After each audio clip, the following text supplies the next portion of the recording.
Hi friends, வணக்கம். Welcome to Sai சமையல். ரொம்ப டேஸ்டான ரவா கேசரி 4 ஸ்டெப்பில் எப்படி பண்ணுறதுன்னு பார்க்கலாம்.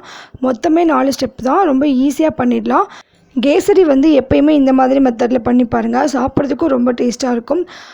எல்லாருமே விரும்பி சாப்பிடுவாங்க வீட்டில். இது எப்படி பண்ணுறதுன்னு சொல்லிட்டு இப்போ வாங்க வீடியோக்குள்ளே போய் பார்க்கலாம். இப்போ நான் கேசரி பண்ணுறதுக்கு நான் அடுப்பில் ஒரு பேன் வச்சுருக்கேன். ஸோ நான் 2 ஸ்பூன் அளவு நெய் சேர்த்துக்கிறேன். ஃபஸ்ட்டு ஸ்டெப்பு நான் நெய்யில் நான் எடுத்து வச்சுருந்த முந்திரியை நல்லா ஃப்ரை பண்ணிவிட்டு தனியாக எடுத்து வச்சிடுறேன்.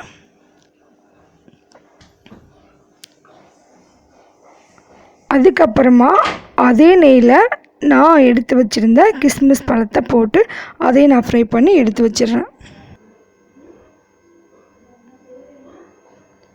செகண்ட் ஸ்டெப் அதே நெய்யில் ரவை 1 கப் எடுத்து அதை நல்லா வாசம் வர வரைக்கும் வறுத்து எடுத்துக்கலாம். 5லேருந்து 10 நிமிஷத்துக்கு சிம்மில் வச்சுட்டு நம்ம இந்த மாதிரி கிளறி விட்டால் நல்லா வாசமாக இருக்கும். அதுக்கப்புறமா ஆஃப் பண்ணிவிட்டு இதை நம்ம ஒரு பிளேட்டில் மாற்றிக்கலாம். ரவை எல்லாத்தையுமே எடுத்ததுக்கப்புறமா தேர்டு ஸ்டெப்பு தண்ணி ஊற்றிக்கலாம். இப்போ பேன் சூடாக தான் இருக்கும். இந்த டைமில் தண்ணியை சேர்த்துக்கலாம். தண்ணியோட அளவு நம்ம எந்த கப்பில் ரவை எடுக்கிறோமோ 1 கப் ரவைக்கு 3 கப்பு தண்ணி ஊற்றிக்கலாம். கூட ஒரு ஏலக்காய் வாசனைக்காக நம்ம ஃபுட் கலர் ஆரஞ்சு கலர் இல்லைன்னா எல்லோ கலர் சேர்த்துக்கலாம். அதுக்கப்புறமா கண்டிப்பாக எண்ணெய் ஊற்றிக்கோங்க. எண்ணெய் 4 ஸ்பூன் அளவு எண்ணெய் ஊற்றிக்கலாம், இல்லைன்னா கால் கிண்ணத்துக்கு எண்ணெய் ஊற்றிக்கலாம். இது கூட 2 ஸ்பூன் அளவு நெய் இதெல்லாம் சேர்த்ததுக்கப்புறமா நல்லா கொதிக்கணும். சலன்னு கொதித்ததுக்கப்புறமா நம்ம வறுத்து எடுத்து வச்சுருந்த ரவையை கொஞ்சமாக சேர்த்துட்டு நல்லா மிக்ஸ் பண்ணி விட்டுக்கலாம்.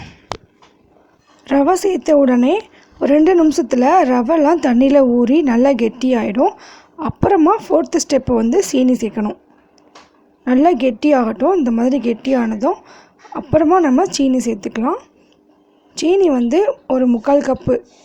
சுகர் ரொம்ப பிடிச்சா 1 கப் அளவு கூட சுகர் சேர்த்துக்கலாம். 1 கப் ரவைக்கு 1 கப் சுகர் கம்மியாக வேணும்னா 3/4 கப்பு கூட சேர்த்துட்டு இது நல்லா மிக்ஸ் பண்ணி விடுங்க.